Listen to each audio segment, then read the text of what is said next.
সরাসরি নজর রাখবো এই মুহূর্তে সাংবাদিকদের মুখোমুখি এডিজি আইন শৃঙ্খলা মনোজ ভার্মা। কোনোটি আমাদের কাছে এই প্রোগ্রামের জন্য প্রয়োজনীয় অনুমতি চায়নি, তথ্যও দেয়নি।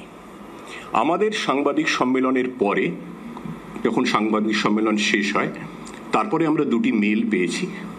একটি মেল এসেছে পশ্চিমবঙ্গ ছাত্র সমাজের তরফে, যেখানেও অনুমতি চাওয়া হয়নি, জাস্ট জানানো হয়েছে যে এই প্রোগ্রামটি তারা করতে চলেছেন।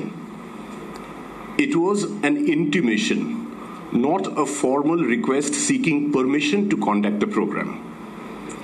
এবং এই যে ইন্টিমেশনটি দিয়েছেন তাতেও ওরা প্রয়োজনীয় তথ্য দেননি, যে তথ্যগুলি মাননীয় হাইকোর্টের কলকাতা হাইকোর্টের নির্দেশিকা অনুযায়ী পুলিশকে জানানো প্রয়োজন যাতে সুষ্ঠুভাবে কোনো প্রোগ্রাম সংগঠিত হতে পারে। পশ্চিমবঙ্গের ছাত্র সমাজের এই শর্তগুলি যেহেতু পালন করেননি, অনুমতিও চাননি, একটা ইন্টিমেশন দিয়েছেন এবং সেই ইন্টিমেশনেও প্রয়োজনীয় তথ্য নেই, তাই তাদের কালকের প্রোগ্রামের অনুমতি পুলিশ দিচ্ছে না, সেটা বাতিল করা হয়েছে। অনুমতি দেয়া হয়নি, সুতরাং কালকের প্রোগ্রামটি সকালে আমরা যেরকম বলেছিলাম বেআইনি এবং অবৈধ সেটাই থাকছে। এটা এক নম্বর। দ্বিতীয়, সংগ্রামী যৌথ মঞ্চের তরফেও আমাদের কাছে একটি চিঠি আসে আজকে দুপুরের পরে, সাংবাদিক সম্মেলন শেষ হওয়ার পরে। সেখানে তারা প্রয়োজনীয় তথ্য যেগুলো দেয়া প্রয়োজন, যেগুলো দেয়া উচিত নির্দেশিকা অনুযায়ী তারা দিয়েছেন, কিন্তু তাদের অনুমতিও আমরা বাতিল করেছি মূলত দুটি কারণে। এক, কালকে আপনারা জানেন ইউজিসির সর্বভারতীয় নেট পরীক্ষা আছে।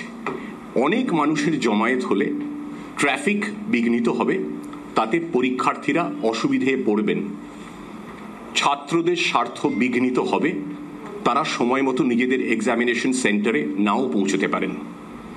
দ্বিতীয় যে কারণে অনুমতি বাতিল করা হয়েছে, একদম শেষ সময়ে যখন আর কয়েক ঘন্টা বাকি 27শে আগস্টের, তখন তারা তথ্যগুলি দিয়েছেন এবং এমন সময় দিয়েছেন যেখানে তারা জানেন যে অন্য আরও একটি প্রোগ্রাম সেটা চলছে।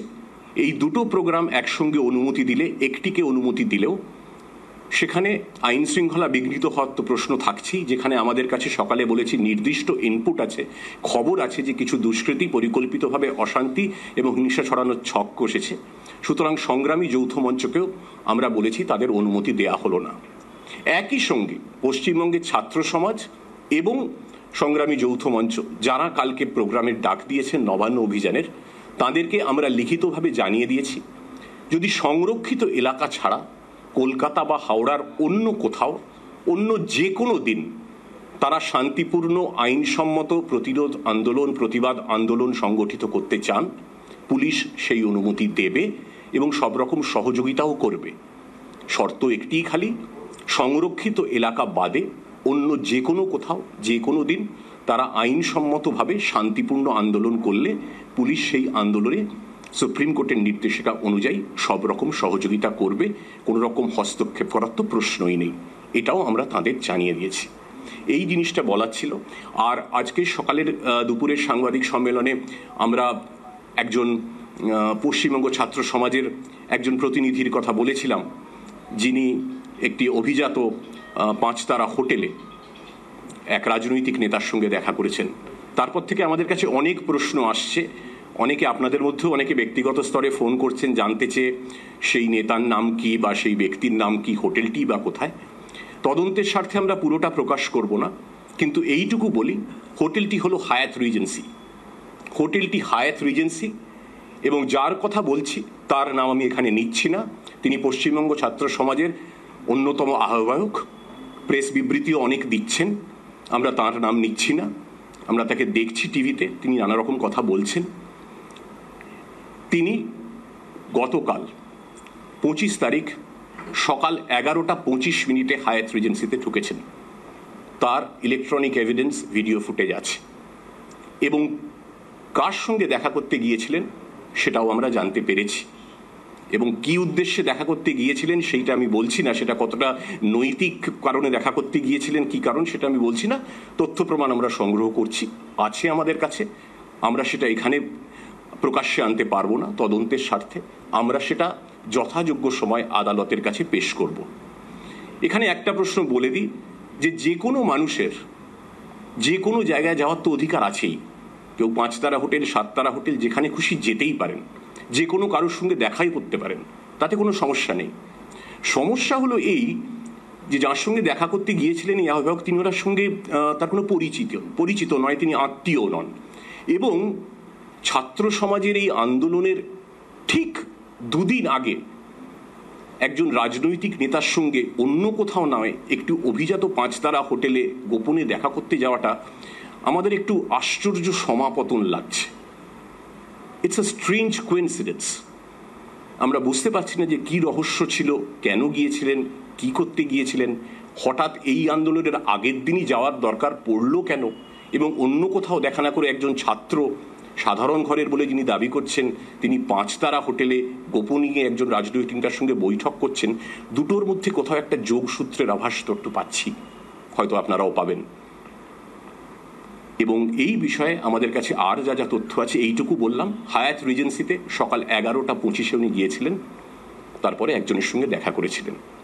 কত নম্বর রুম, কোথায় গিয়েছিলেন, সব তথ্য আছে, কিন্তু সবটা প্রকাশ করা যায় না। এইটুকু বললাম কারণ আপনাদের থেকে প্রচুর প্রশ্ন আসছে যে কোন হোটেল, কোথায় গিয়েছিলেন, কে নাম উল্লেখ করব না, অন্যতম আহ্বায়ক যিনি সাংবাদিক সম্মেলন করছেন, একটু আগেও করেছেন, অনেক কিছু বলছেন। এইটুকু আমার বলার ছিল।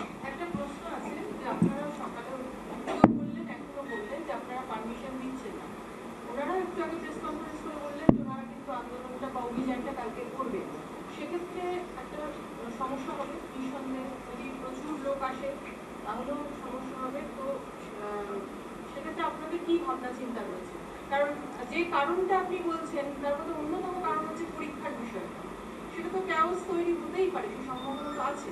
সেটা কিভাবে, শুধু কি বাস দিয়ে বা পুলিশ রাস্তায় দাঁড়িয়ে আটকানো সম্ভব? সেটা প্রয়োজনীয় পরিস্থিতি বিচার করে আমরা প্রয়োজনীয় ব্যবস্থা নেব। পুলিশি বন্দোবস্ত তো করাই হয়েছে। আমাদের কাছে যে ইন্টেলিজেন্স বা সূত্র সবটা সবার সামনে বলা যায় না, it is not proper to divulge everything, কিন্তু আমরা একটা প্রস্তুতি তো রাখছি। সকালবেলা তো আপনাদের বলেছি এবং এখনও বলছি, আমাদের কাছে নির্দিষ্ট ইনপুট আছে যে অশান্তি বাঁধানোর চেষ্টা হতে পারে।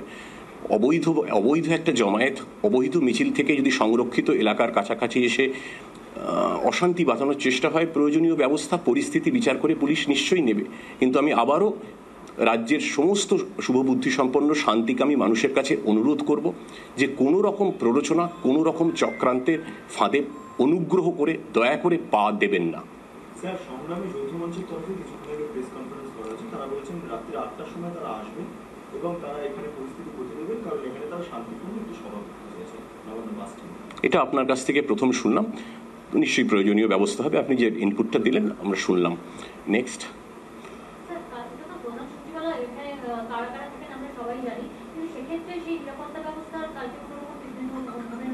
না, নবান্নে আজকে সকালবেলা এডিজি আইন শৃঙ্খলা বলেছেন নবান্ন সচিবালয় সেখানের কাজকর্ম একদম যাতে অন্য দিনের মতোই স্বাভাবিক থাকবে, সকলে আসবেন। নবান্নের আধিকারিকরা আছেন, যারা এখানে যে দফতর আছে তার সমস্ত কর্মী একটা স্বাভাবিক কাজের দিনে, নর্মাল ওয়ার্কিং ডেতে যেভাবে নবান্ন ফাংশন করে সেভাবেই যাতে ফাংশন করে তার জন্য সমস্ত বন্দোবস্ত করা হয়েছে।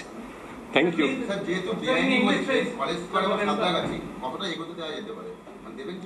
পরিস্থিতির উপর বিচার করে, সেটা সব তো বলা যাবে না এখন, পরিস্থিতির উপর বিচার করে আমরা যেটা। বাংলার আওয়াজ, বাঙালির আবেগ, জি 24 ঘন্টা।